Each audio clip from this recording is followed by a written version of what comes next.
전쟁을 끝내는 평화, 무질서와 혼돈을 끝내는 평화의 왕이 다시 오실 것이라는 대림절 두 번째 촛불이 불을 밝혔습니다.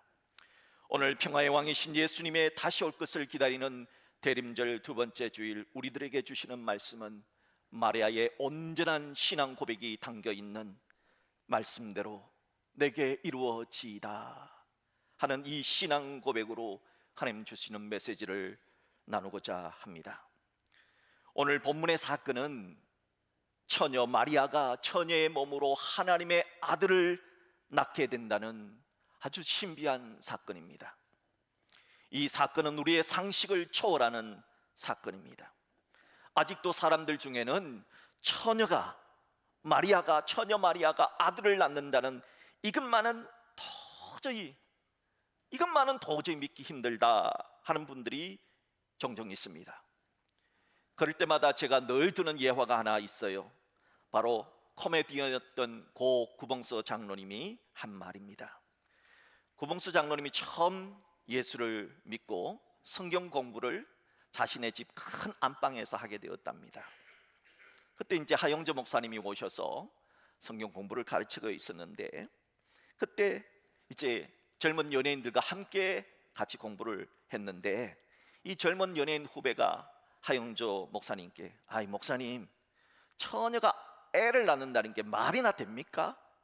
정도껏 하셔야죠. 목사님 해도 너무 하시네 하면서 자꾸만 딴지를 걸더랍니다.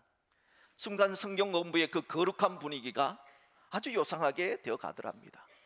계속해서 그 후배 연예인은 목사님, 처녀가 아이를 낳을 수 있는지 과학적으로 설명을 좀 해주세요. 저는 이 허무맹랑한 이야기를 목사님이 과학적으로 설명을 해주시면 믿고 안 해주시면 안 믿을게요 하고 우기더랍니다. 이러다간 그 당시에 젊은, 이제 안수받은 지 몇 달 되지도 않은 젊은 그 하목사님이 입장이 아주 난처하게 될 것 같더랍니다. 그때 아직 새신자 수준이었는데 고 구봉서 장로님이 그 젊은 후배 연예인에게 이렇게 이 얘기를 했다고 합니다. 야 임마, 지 남편 요셉이 믿는다는데 왜 네가 못 믿냐? 지 서방도 믿는데 네가 뭔데 못 믿겠다고 웃기냐? 별 희한한 놈을 다 봤네 하면서 목사님 진도 나가시죠, 진도. 그렇게 했다는 에피소드가 있습니다. 저는 그 구봉서 장로의 말 속에서 그래 맞아 라는 생각이 들었습니다. 만약 마리아가 임신한 아기가 하나님의 아들이 아니라면 누가 가장 열받았겠습니까? 그 후배 연예인보다 약혼자인 요셉이 열을 받아도 훨씬 더 열을 받았고, 못 믿어도 약혼자인 요셉이 가장 못 믿을 것 아닙니까? 그런데 약혼자인 요셉이 믿었어요. 천사가 나타나서 마리아가 잉태한 이 아기가 하나님의 아들이다 보증을 서줬기 때문이에요. 그러니까 약혼자인 요셉도 믿었고 약혼녀인 마리아도 믿었던 것, 이게 그래서 오늘 성경 본문에 가능하게 된 것 아닙니까? 마리아의 약혼자인 요셉조차 마리아가 하나님의 아들을 잉태하고 낳게 된다는 사실을 믿었다면, 그렇다면 우리도 믿을 수 있지 않겠느냐 하는 것입니다.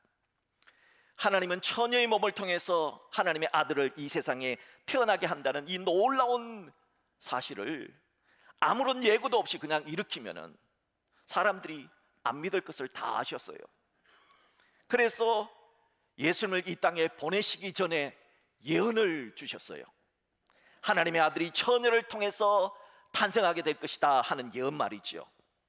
바로 이사야 7장 14절의 예언의 말씀입니다. 이사야 선지자는 지금부터 2700년, 예수님이 태어나기 700년 전의 선지자입니다. 그분이 이렇게 예언을 했습니다. 합독할까요? 그러므로 주께서 친히 징조를 너희에게 주실 것이라. 보라, 처녀가 잉태하여 아들을 낳을 것이요 그의 이름을 임마누엘이라 하리라. 왜 하나님께서 예수님이 태어나기 700년 전에 처녀가 아들을 낳는다는 이런 예언을 하셨을까요? 그것은 처녀가 잉태하더라도, 처녀가 아들을 낳더라도 놀라지 말아라. 이 이야기가 임마누엘, 이 아기가 임마누엘, 하나님이 우리와 함께 하신다는 징조다 하는 것을 가르쳐 주시고자 이리 했던 겁니다. 또한 이사야 선지자보다 더 오래된 예언이 있어요. 바로 최초의 복음이라 불려지는 창세기 3장 15절의 예언입니다. 이 창세기 3장 15절은 하나님이 아담과 하와를 유혹해서 타락하게 만들었던 그 뱀, 못된 뱀한테 하셨던 저주의 말씀입니다. 하나님이 뱀에게 이렇게 저주하셨습니다.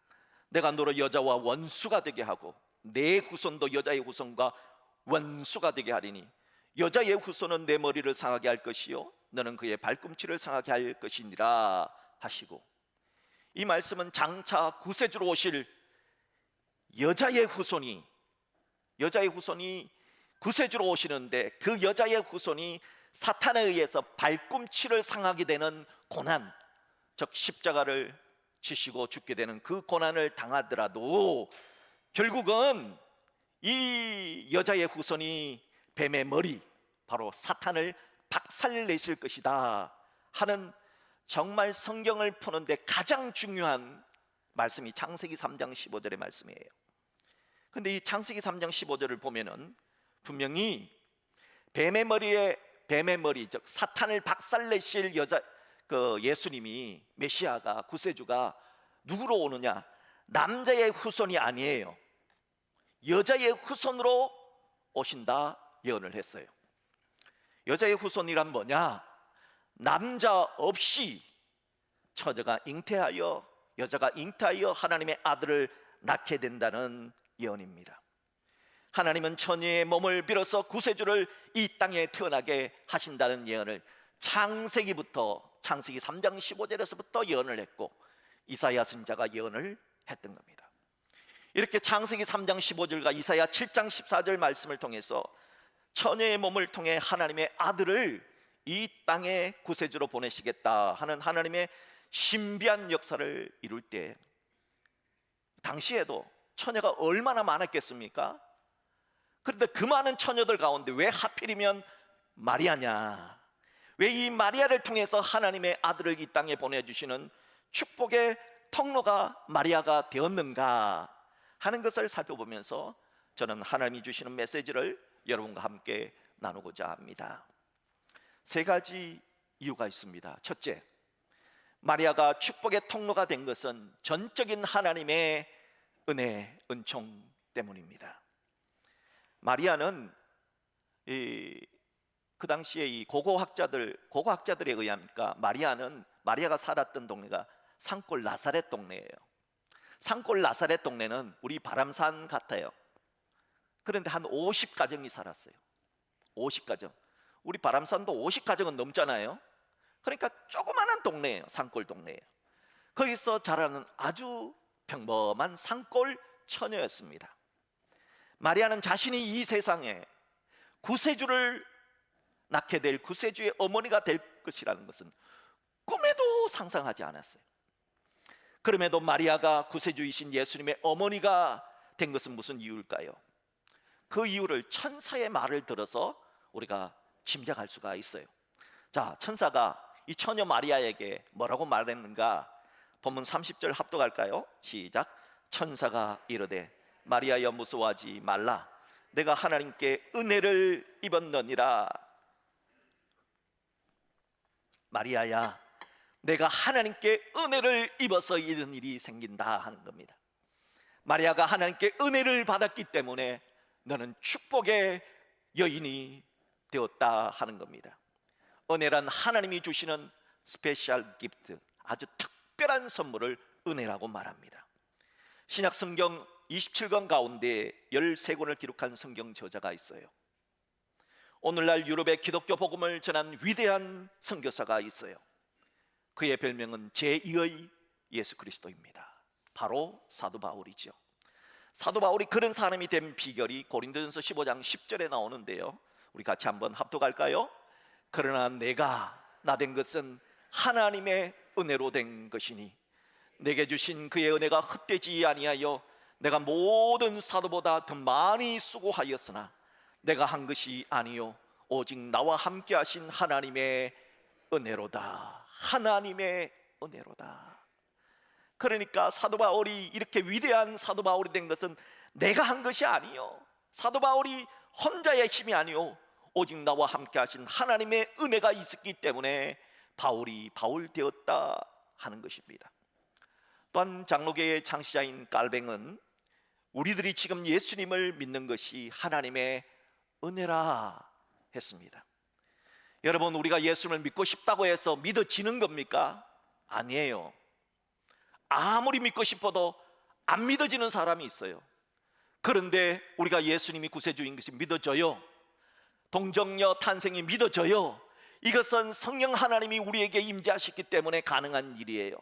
그래서 우리가 예수를 믿고 이 자리에 앉아서 예수를 구세주로 고백하는 것은 하나님의 은혜라 하는 것입니다. 그렇습니다. 성경은 마리아가 축복의 여인이 된 이유는 마리아의 가문이 명문 가문이었어도 아니고 마리아의 얼굴이 너무 예뻐서도 아닙니다. 그 많은 여인 중에서 마리아가 하나님의 축복의 통로로 선택된 것은 전적인 하나님의 주권이요 하나님의 은혜입니다. 바라기는 마리아처럼 하나님의 은혜가 여러분에게도 임하기를 축복합니다. 하나님의 은혜가 이 나라 대한민국에도 임하여 주시기를, 그리하여 이 나라가 하나님 보시기에 아름다운 축복의 통로가 되는 나라 될 수 있기를 주의 이름으로 축복합니다. 둘째로 마리아가 축복의 통로가 된 까닭은 무슨 까닭이냐? 하나님의 전능하심 때문입니다. 마리아를 축복의 통로로 선택하신 분, 그리고 예수님을 잉태하게 하신 분, 그리고 하나님의 아들을 탄생케 하신 분이 누구냐? 그 일을 행하신 분이 바로 하나님이십니다. 하나님이 이 일을 했기 때문에 가능한 것입니다. 도대체 하나님은 어떤 분이실까요? 자, 본문 37절을 합독합니다. 대저 하나님의 모든 말씀은 능하지 못하심이 없느니라. 아멘. 하나님께는 불가능이 없습니다. 하나님 모든 것을 가능케 하십니다. 하나님은 전능하십니다. 그래서 하나님의 이름 가운데 전능하신 하나님 엘샤다이라고 하는 이름이 있는 것입니다. 하나님이 불가능이 없으신 전능하신 하나님이시기 때문에 남자를 가까이 하지도 알지도 못했던 처녀 마리아가 아기 예수님을 잉태하고 낳을 수 있었던 것입니다. 학자들에 의하면은 예수님 당시 1세기 당시의 팔레스타인은 아주 엄격한 결혼 풍습이 있었는데요, 약혼과 바로 결혼은 동일한 효력을 지닌다는 거예요. 마리아의 집하고 요셉의 집이 몇 집 건너 있었대요. 굉장히 가까이 있었대요. 뭐 메다로 따지면 한 30m 안에 마리아의 집과 요셉의 집이 있었습니다. 이 요셉의 부모님과 마리아의 부모님이 이 두 사람을 결혼시키기로 약속하고 약혼을 했습니다.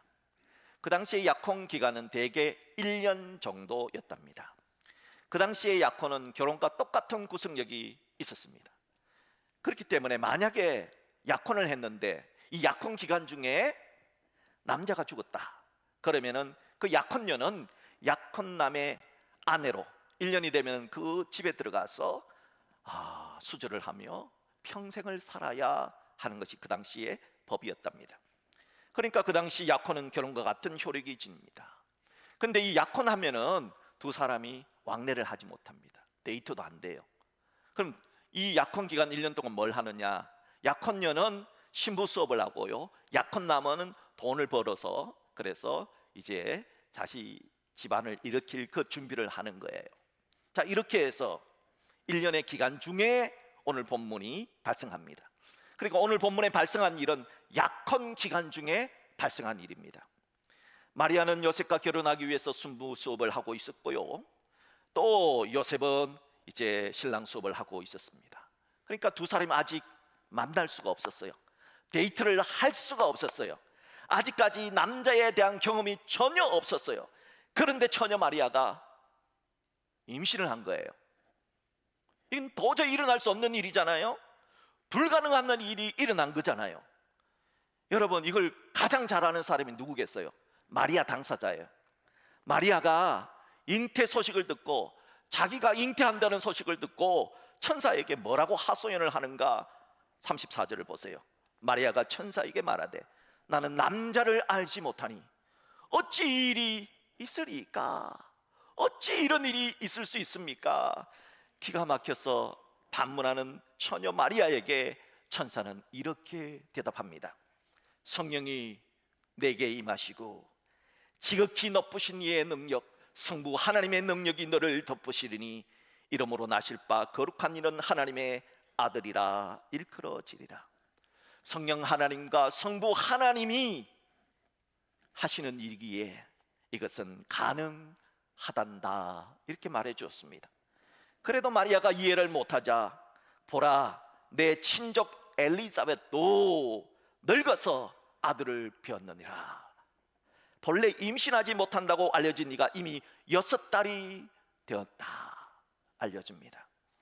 마리아의 친척 중에 엘리사벳이란 늙은 여인이 있었습니다. 여기 우리 엘리사벳 여전도의 회원들이 있지요. 엘리사벳 여전도의 회원 가운데 한 사람이 잉태해가지고 배를 가지고 이렇게 교회에 나온 거예요. 그러면 여러분들 어떻게 하겠습니까? 아니 권사님, 그건 누가 하깁니까? 이렇게 물을 거 아니에요. 그러니까 지금 엘리사벳이, 나이 많은 엘리사벳이 지금 임신을 한 거예요. 6달이 됐다는 거예요. 6달 되면 배가 좀 나오지요. 네, 좀 나옵니다. 남자들은 잘 모르겠지만 나온답니다. 6달. 그래서 6달이 됐다는 거예요. 자, 이렇게 예를 들어 준 겁니다. 얘야, 너의 친척 엘리사벳도 잉태를 못하는데 벌써 6달이 되었단다. 너의 친척 엘리사벳에게도 불가능한 일이 일어났다면 마리아 너에게도 일어나지 않겠니? 라고 말해준 겁니다. 그러면서 천사는 37절에 아주 확고하게 쐐기를 박는 말씀을 선포합니다. 같이 할까요? 시작. 대저 하나님의 모든 말씀은 능하지 못하심이 없느니라. 그렇습니다. 하나님은 전능하십니다. 그러기에 하나님의 말씀에는 불가능이 없는 줄 믿습니다.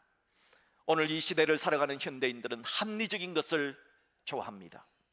저 역시 개인적으로 합리적인 것을 좋아합니다. 그래서 합리성을 따지면서 이것은 가능하고 어떤 것은 비합리적이기 때문에 불가능하다고 결정 지을 때가 많습니다. 하지만 아무리 합리적인 시대를 살아간다 할지라도 우리가 한 가지 잊지 말아야 할 진리가 있습니다.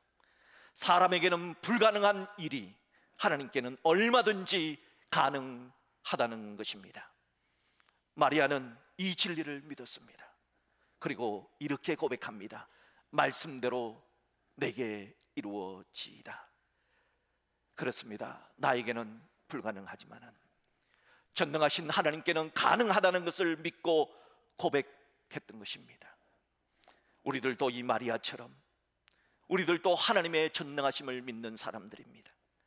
우리들도 하나님에 대한 전능하심을 믿는 절대 믿음을 갖고 말씀대로 내게 이루어지이다 하는 이 믿음의 고백으로 험난한 세상을 살아가는, 이기며 살아내는 여러분 되시기를 주의 이름으로 축복합니다. 셋째로 마리아가 축복의 통로가 된 것은 오늘 말씀의 핵심입니다. 주의 말씀에 온전히 순종했기 때문입니다. 말씀은, 그 말씀이 주님의 말씀이라면 믿고 행동하는 겁니다. 그러기에 하나님의 사람은 주님의 말씀이 때로는 이해가 되지 않든 이해가 되든, 고난이 오든 오지 않든, 핍박이 오든 핍박이 오지 않든 간에 주의 말씀에 순종하며 나아가는 겁니다. 그래서 종교의 역자 깔백은 말하기를 믿음은 믿어야 생긴다 했던 겁니다. 믿음은 내가 믿을 때 믿음이 생기는 겁니다. 그러기에 주의 말씀이라면 비록 내가 피하고 싶어도, 때로는 하기 싫어도 주님의 말씀이기에 순종해야 하는 겁니다. 결국 처녀 마리아는 천사가 전해준 이 모든 사실을 하나님이 말씀하셨기에 받아들입니다. 그리고 순종합니다. 그러나 처녀가 잉태하여 아들을 낳게 된다는 이 놀라운 일을 받아들인다는 것은 당시 마리아에게도 고난이, 비난이 있다는 것을 내가 자기 십자가를 짊어지는 행동입니다. 생각해 보세요. 그 당시 처녀 마리아가 애를 가졌대라고 하는 소문이 나면은 그 나사렛 동네에 한 50가정 있는데 사람들이 손가락질을 하지 않겠습니까? 내가 그 손가락질을 당하리라 하는 결단이 있었던 겁니다. 그리고 사람들이 얼마나 말하기 좋아합니까? 그래, 글쎄 마리아가 그 얌전한 마리아가 얌전한 고양이 부뚜막에 먼저 올라간다고 말하기 좋아하는 사람들이 얼마나 비난하겠습니까? 그 비난의 대상이 충분히 되겠다는 겁니다. 이렇게 마리아처럼 하나님의 은혜를 받아도, 전능하신 하나님을 믿어도 해 아래 이 세상에서는 오해를 받고 살아갈 수 있다는 겁니다. 그러나 분명한 것은 하나님의 은혜를 받은 사람, 하나님에 대한 절대 믿음을 갖고 있는 사람에게는 하나님이 그 고난의 때에 하나님은 그 사람을 결코 혼자 내버려 두지 않으신다는 사실입니다. 사랑하는 성도 여러분, 축복의 넓이는 고난의 넓이와 비례합니다. 하나님의 사람 다니엘이 사자굴에 던져졌을 때 하나님은 사자굴 속에 다니엘만 혼자 있게 하지 않았습니다. 하나님은 다니엘을 혼자 두지 아니하시고 하나님은 그 사자굴 속에 천사를 보내어 주셔서 사자들의 입을 막아 주셨던 겁니다. 하나님의 사람 요셉이 이집트에 종으로 팔려갔습니다. 모함을 받았습니다. 미세스 보디발의 모함을 받고 감옥에 갇혔습니다. 그때 하나님은 요셉을 감옥에 홀로 내버려 두지 않았습니다.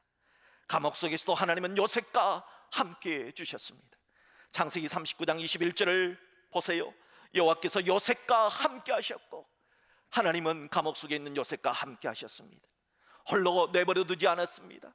그리고 인자를 더하사 간수장에게 은혜를 받게 하셨다 기록되어져 있습니다. 하나님께서 함께 해주신 요셉은 결국 감옥에서 풀려났고 이집트에 7년 대흉년이라고 하는 엄청난 재난이 닥쳐왔을 때 이집트의 7년 대흉년을 막아내는 위대한 이집트의 국무총리가 되게 하셨습니다.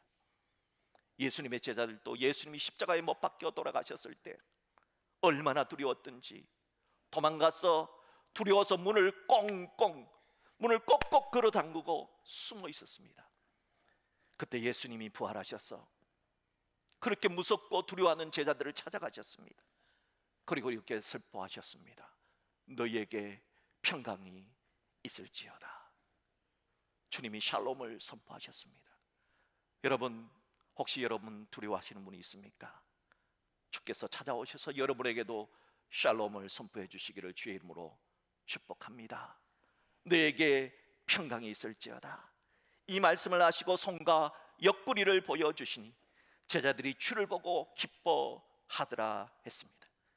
평화의 왕으로 오신 예수님은 제자들이 두려움 속에 있을지라도 찾아와 주십니다.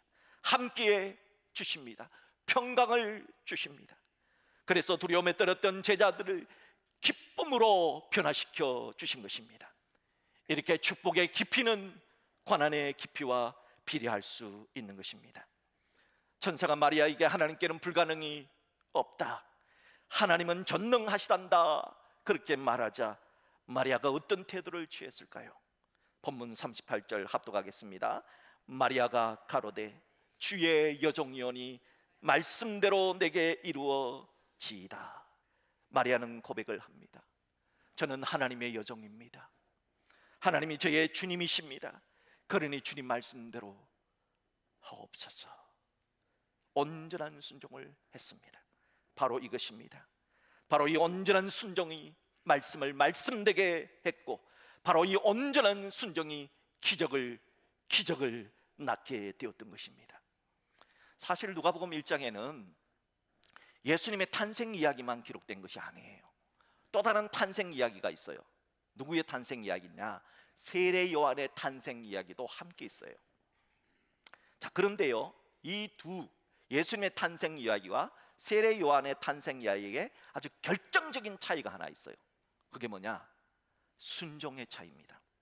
천사가 요셉과 마리아에게 나타났어요. 그리고 아기가 태어날 것이라 말했어요.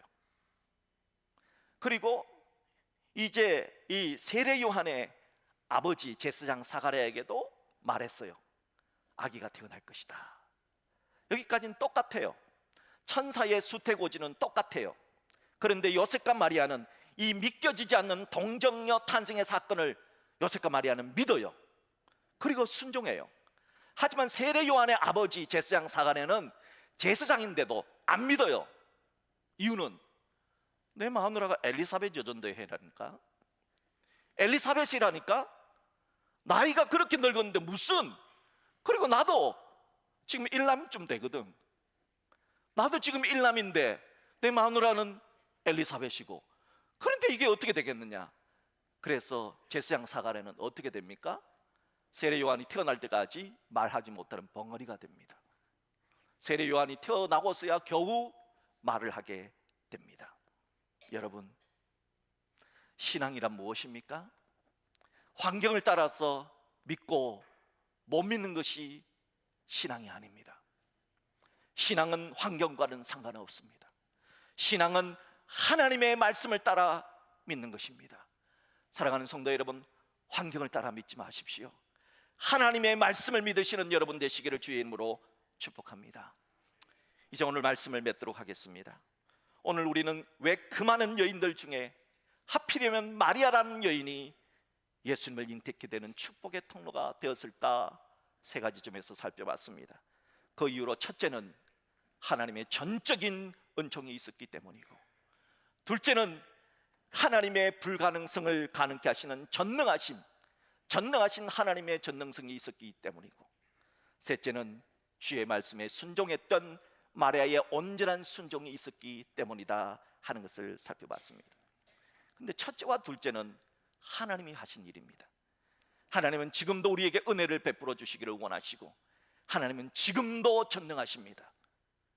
근데 문제는 세 번째, 마리아의 온전한 순종은 사람이 하는 일이라는 사실입니다. 하나님은 오늘 이 놀라운 사건을 통해서 우리에게 말씀하십니다. 너희가 이 시대의 마리아가 되라. 너희들이 이 시대의 마리아가 되어서 하나님의 말씀에 순종하는 순종자가 되어라 하시는 메시지를 우리에게 주십니다. 사랑하는 성도 여러분, 환경을 바라보고 믿는 믿음이 아니라 하나님의 말씀이기에 믿는 절대 믿음을 가진 온전한 순종자 마리아, 이 마리아가 바로 우리가 되었으면 좋겠습니다.